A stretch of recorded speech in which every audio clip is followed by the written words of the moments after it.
Smile Minute IAS Academy, and today we are going to see January current affairs. We are going to see around 25 current affairs in this video. So first one is 3-language policy. The Union Ministry of Home Affairs has said that 3-language policy is not applicable to the officers under the central government. So it has said that the officers under the central government is not applicable for the 3-language policy. Actually, it is according to the official language rules.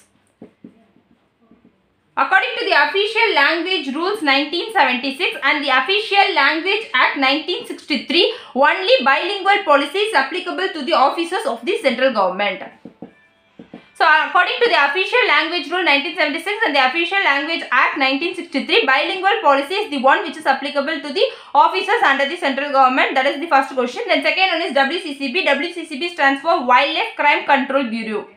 Wildlife Crime Control Bureau, it is a statutory body and it is a multidisciplinary body. It is a statutory, it is a multidisciplinary body, and it is under the Ministry of Environment, Forest and Climate Change, and it is to combat wildlife crime in the country. It is to combat wildlife crime in the country. These are the points which are relating to WCCB. WCCB stands for Wildlife Crime Control Bureau. It is a statutory body, it is a multidisciplinary body, it is under the Ministry of Environment, Forest and Climate Change, and it is to combat the wildlife crimes in the country.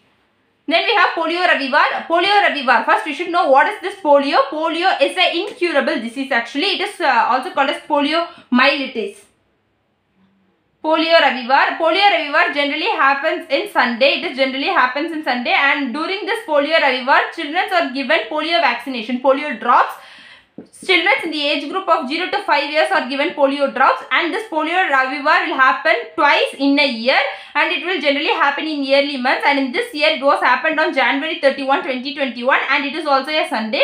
This polio ravivar, it is also called as pulse polio program. This polio can cause paralysis. In extreme cases, polio will cause paralysis, and it is an incurable disease. That is an important point, and it can be prevented. These are the things which are relating to polio and polio ravivar. First, polio ravivar will generally happen in Sunday. It is also called as pulse polio program, and during this, children in the age group of 0 to 5 years are given polio drops, and this polio ravivar will happen twice in a year, and this year it happened in January 31, 2021 in Sunday, and in the extreme cases, polio will cause paralysis, and it is an incurable one.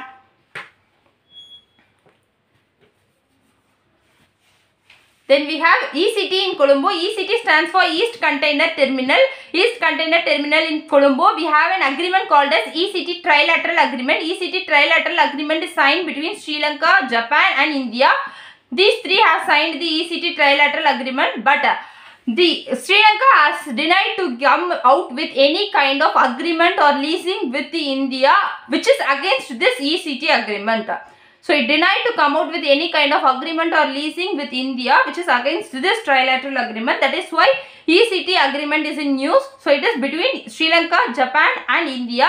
But Sri Lanka has said that it will give its West Container Terminal to India. Why? Because there is a conflict, there is a strike which is going on in Sri Lanka because of the developments that India is doing in Sri Lanka. That is why East Container Terminal is in news. So it has not given this East Container Terminal developmental projects to India, which is against this ECT Trilateral Agreement which was signed between Sri Lanka, Japan and India.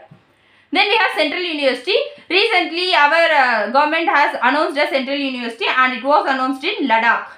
So in 2019, I guess, Jammu and Kashmir is bifurcated, and it is made as two union territories. One is Jammu and Kashmir, another one is Ladakh. Ladakh is a union territory which is made out of the Jammu and Kashmir state. So in this Ladakh, now our government has announced a central university. For making a central university, for building a central university in Ladakh, it has introduced a bill, and that bill is called as Central University of Ladakh Bill.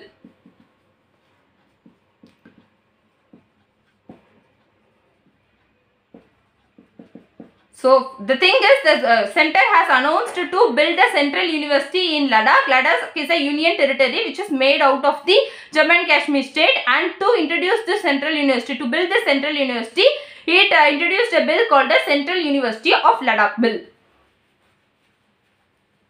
Then we have Pra-Buddha Bharata. Prabuddha Bharata is in news because of its 125th anniversary. It has celebrated its 125th anniversary recently, and it is a monthly journal. Prabuddha Bharata is a monthly journal. It is started by Vivekananda. It is started by Swami Vivekananda, and it is a monthly journal of Ramakrishna Order. It is a monthly journal of Ramakrishna Order which is started by Vivekananda. So Prabuddha Bharata, you should know what is Prabuddha Bharata. So Prabuddha Bharata is a monthly journal. It recently celebrated its 125th anniversary. It is a monthly journal of Ramakrishna Order, and it is started by Vivekananda, Swami Vivekananda. So that's it about Prabuddha Bharata. Then we have IOR Conclave. IOR Defense Minister Conclave. IOR is nothing but Indian Ocean Region Defense Minister Conclave. This will be hosted by India. India is the one which is going to host it. So it will be hosted by India. And the theme for this Indian Ocean Region Defense Minister Conclave is Enhance Peace, Security and Cooperation in the Indian Ocean. Enhance Peace, Security and Cooperation in the Indian Ocean is the theme for this Indian Ocean Defense Minister Conclave.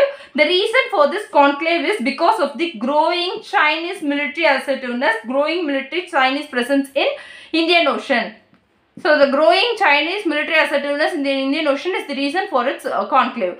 So IOR Defense Conclave is nothing but Indian Ocean Region Defense Minister Conclave, which will be hosted by India, and the theme for this year is Enhance Peace, Security and Cooperation in the Indian Ocean, and it is hosted because of the Chinese growing military assertiveness in the Indian Ocean.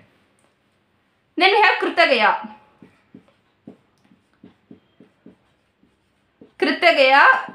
So Kritagaya is a national level hackathon. Kritagaya is a national level hackathon, and it is organized by ICAR. ICAR is nothing but Indian Council of Agricultural Research, and the main aim of this Kritagaya is to promote innovation. It is to promote innovation in agriculture and the allied sectors. So first Kritagaya. Kritagaya is a national level hackathon. It is organized by ICAR. ICAR stands for Indian Council of Agricultural Research, and the main aim of this Kritagaya is to promote innovation in the agriculture and allied sectors. First, the Kritagaya can be divided into three. One is Kritagya. Kri stands for agriculture. This Kri stands for agriculture, where Tag stands for technology and Gyan stands for knowledge. So in this Kritagaya, Kri stands for agriculture, Tag stands for technology, and Ya stands for knowledge. So that is what Kritagaya means. So Kritagaya is to promote innovation in the agriculture, and it is hosted by ICAR, Indian Council of Agricultural Research. Then we have Oro Banch. So you should know what is this Oro Banch. Oro Banch is actually a hidden parasitic weed. It is a hidden parasitic weed, and it is also called as broom rapes. And it will attack plants like legumes, vegetables, mustards. And it will cause 50% loss, yield loss. Up to 50% yield loss it will cause, and there is no absolute control measure. No absolute control measure for this Oro Banch. That is why it is so important. So Oro Banch, it is a hidden parasitic weed. It is also called as broom race. It will attack legumes, vegetables and mustard and some other most important plants, and it will cause up to 50% yield loss. Still now there is no control. There is no specific control for this Oro Banch, and recently a workshop was held relating to Oro Banch. That is why it is in news. So Oro Banch, it is a hidden parasitic weed. It is also called as broom race, and it attacks legumes, vegetables, mustard, and it causes 50% yield loss, and there is no absolute control for this Oro Banch. Then we have Mon Shugu. Mon Shugu, we can also say it as Monpa handmade paper. So Monpa handmade paper is from Arunachal Pradesh, Tawang region. It is made by tribes, and this tradition is 1000 years old. It is around 1000 years old, and this Monpas make a handmade paper which is called as Monpa handmade paper. In local dialect it is called as Mon Shugu, and it is made from Shugu Sheng.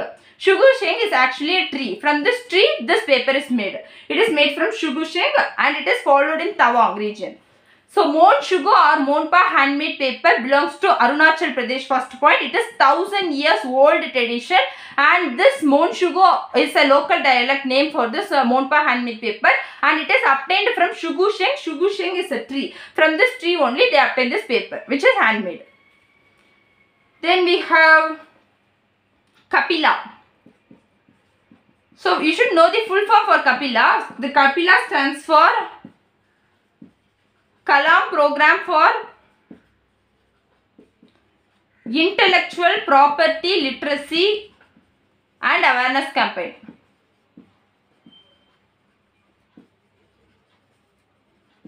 So that is what Kapila stands for. So Kapila stands for Kalam Program for Intellectual Property Literacy and Awareness Campaign. So it is nothing but it is relating to intellectual property literacy. It is to bring awareness about the patent right. We have patent right, right? We have earlier discussed about the patent right and all those things while we are discussing about the manufacturing and services, I guess. So we have discussed about patent. So patent is nothing but a right which is given to the innovator, the one who finds an invention, the one who finded something, he is given an exclusive right, and that is called as patent. So this Kapila program is to bring awareness about the patent and it's to create the intellectual property literacy. So the Kapila stands for Kalam Program for Intellectual Property Literacy and Awareness Campaign. Then we have PPP scheme. PPP scheme is nothing but Parivar Pechan Patra scheme. PPP scheme stands for Parivar Pechan Patra scheme. Actually, it is a program of Haryana government. It is a Haryana's unique identity card scheme. It is a Haryana's unique identity card scheme, and in this scheme, anyone who is a resident of Haryana can apply for this scheme, and your family will be given a 8-digit alphanumeric ID. Family will be given a 8-digit alphanumeric ID through which they can get access to so many benefits of the government. So that is Parivar Pechan Patra. So Parivar Pechan Patra scheme is a Haryana government scheme. It gives unique identity card to the people of the Haryana, to family. It gives identity card to the family, and it gives a 8-digit alphanumeric ID to the family, and this is applicable to families who are residents of Haryana, and if you have not yet obtained the complete residency certificate registration ID, then you will be given a registration ID. If you have not completed the residency requirements, then you will be given registration ID under this. And through this you can access many schemes and many benefits that government is giving. That is Parivar Pechan Patra. So Parivar Pechan Patra is a Haryana government scheme. It gives a unique identity card, and any family who is a resident of Haryana can apply for this, and it gives an alphanumeric ID, 8-digit alphanumeric ID to the residents. If you have not yet completed the residency requirements and all that, you will be given a registration ID. Then we have Dhauli Ganga. Dhauli Ganga is very important for this exam because of the glacial lake outburst flood. So Dhauli Ganga originates from Vasudhara Tal. Dhauli Ganga originates from Vasudhara Tal. Vasudhara Tal is the largest glacial lake in Uttarakhand. It is the largest glacial lake in Uttarakhand, and it originates from the Vasudhara Tal, and Dhauli Ganga will meet the Alaknanda river. Dhauli Ganga will meet the Alaknanda river at Vishnuprayag. It meets the Alaknanda river at Vishnuprayag, and it is one of the several tributaries of Ganga. So these are the things. First, Dhauli Ganga. Dhauli Ganga originates at Vasudhara Tal, and it meets Alaknanda river at Vishnuprayag, and it is also one of the several tributaries of Ganga. It is in news because of the recent glacial lake outburst flood, and Nanda Devi glacier broke off. Because of that, Dhauli Ganga is in news. Then we have Tapovan Hydro Power Project. So Tapovan Hydro Power Project is a 520 megawatt run-off river project. It is a 520 megawatt run-off river project, and it is being constructed on the Dhauli Ganga river. It is being constructed on Dhauli Ganga river, and Dhauli Ganga is in news because of that. Tapovan Hydro Power Project is also in news, and it is on the Chamoli district of Uttarakhand. So Tapovan Hydropower Project is a 520 megawatt run-off river project, and this Tapovan river project is constructed on Dhauli Ganga river in the Chamoli district of Uttarakhand. So these are the things which we have seen. We can see the rest of the things in our next video. So subscribe to My Laminate IAS Academy. Thank you.